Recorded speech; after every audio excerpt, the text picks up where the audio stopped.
तो वक्फ संशोधन विधेयक लोकसभा में पास हो गया है। लंबी चर्चा के बाद देर रात लोकसभा अध्यक्ष ओम बिरला ने ये ऐलान कर दिया कि वोटिंग में 520 सांसदों ने भाग लिया है।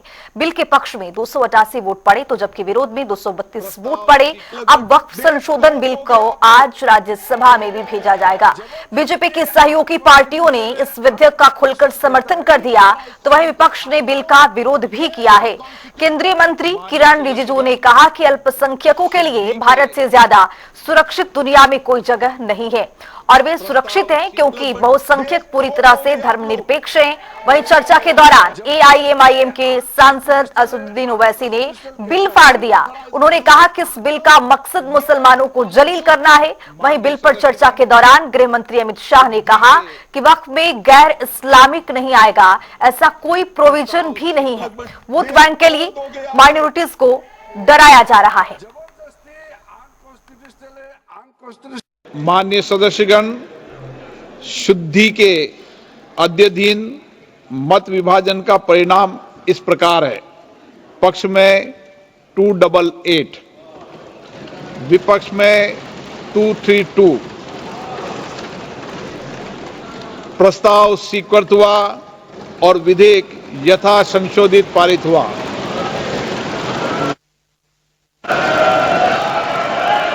लॉबी खोल दी है माननीय सदस्य, लॉबी खोल दिए, लॉबी क्लियर कर दी है। अब हम आइटम नंबर 13 समझते हुए नहीं समझने का अगर प्रयास करता है उसको मैं नहीं समझा सकता हूं। कुछ लोगों को मैंने शुरू में कहा कि अगर आप कहते हैं कि यह बिल गैर संवैधानिक है तो आप बताइए गैर संवैधानिक कैसे है। जबरदस्ती अनकॉन्स्टिट्यूशनल है, अनकॉन्स्टिट्यूशनल कहता है। जब मैंने शुरू में ही कोर्ट का वो प्रोनाउंसमेंट, कोर्ट ऑर्डर, ऑब्जर्वेशन को भी पढ़ के सुनाया कि वक्फ प्रॉपर्टी का मैनेजमेंट और वक्फ बोर्ड का कॉन्स्टिट्यूशन लीगल है, कॉन्स्टिट्यूशनल है। कोर्ट का जो ऑब्जर्वेशन को भी लाइन टू लाइन पढ़ के सुनाया, उसके बाद भी बोल रहा है अनकॉन्स्टिट्यूशनल है। 1954 में आजादी के बाद ये बिल लाए हैं, फिर भी बोलता है ये अनकॉन्स्टिट्यूशनल है। अगर अनकॉन्स्टिट्यूशनल था तो फिर किसी कोर्ट ने क्यों स्ट्राइक डाउन नहीं किया। इसलिए मैं इस सदन में कहना चाहता हूं, कुछ शब्द ऐसा होता है कॉन्स्टिट्यूशनल, अनकॉन्स्टिट्यूशनल, ये हल्के में इस्तेमाल नहीं करना चाहिए। डेमोक्रेसी, कुछ लोग कह रहे थे कि डेमोक्रेसी खत्म हो गया।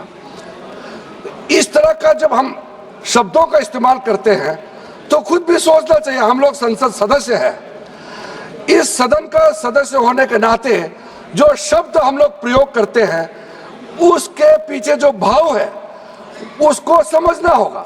हम हल्के में अगर इस्तेमाल करते हैं शब्दों को तो जो सुनने वाला क्या सोचेंगे। सर, अगर आप हिस्ट्री को पढ़ेंगे तो महात्मा गांधी उस वक्त के व्हाइट अफ्रीका में सफेद फार्म अफ्रीका के कानून को महात्मा गांधी ने कहा था कि ये मेरा कॉन्शियंस उसको मानता नहीं है, मैं इस कानून को कबूल नहीं करता हूं। तो महात्मा गांधी ने क्या किया, उन्होंने उस कानून को फाड़ दिया। तो मैं गांधी की तरह इस कानून को फाड़ता हूं। ये अनकॉन्स्टिट्यूशनल है सर। इस देश में झगड़े पैदा करने का काम बीजेपी करना चाहती है मस्जिद और मंदिर के नाम पर। इसीलिए मैं इसका कंडेम करता हूं और मैं आपसे गुजारिश करता हूं कि मैंने अपने 10 अमेंडमेंट दी है, आप इसको कबूल करिए सर। मुझे बोलने का मौका दीजिए और उस पर डिवीजन का मैं डिमांड भी करूंगा। Thank you sir. सर, वक्फ औलाद के बारे में कई लोगों ने जिक्र किया। हमारा ओवैसी साहब बहुत विद्वान है, उन्होंने कई मुद्दे उठाए हैं। उन्होंने एक आरोप भी लगाया कि मुसलमानों में वक्फ औलाद का आप प्रावधान कर रहे हैं, हिंदुओं में क्यों नहीं कर रहे हैं। मैं उसको बताना चाहता हूं कि हिंदुओं में तो प्रावधान पहले से है, अलग से कानून बनाने का क्या हो सकता है। तो इस्लाम का प्रैक्टिस में महिलाओं के लिए, बच्चों के लिए जहां कमियां है उसको पूरा करने के लिए हम इस यहाँ पे प्रावधान लेके आ रहा है। एक यूनिफॉर्म हो हमारे देश में, अपने बच्चे, अपने महिला सब देश के नागरिक है, हम कैसे छोड़ देंगे? तो इसका मतलब आप खुद ही हमको आरोप लगाएंगे आप सरकार में क्या कर रहा है, आप मुख दर्शक बन के बैठे हुए हैं।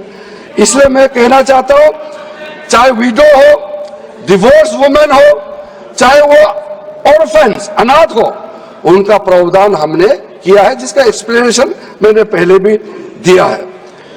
गौरव जी ने जो एक चीज थोड़ा सा उल्टा समझाया, मैं उसको थोड़ा सा सीधा समझाना चाहता हूं। उन्होंने कहा कि 7% जो कंट्रीब्यूशन मुतावलिस का ओर से जो दिया जाता है बोर्ड को, उसको 7% से 11% बढ़ाना चाहिए। मैं उसको सही करके बताना चाहता हूं,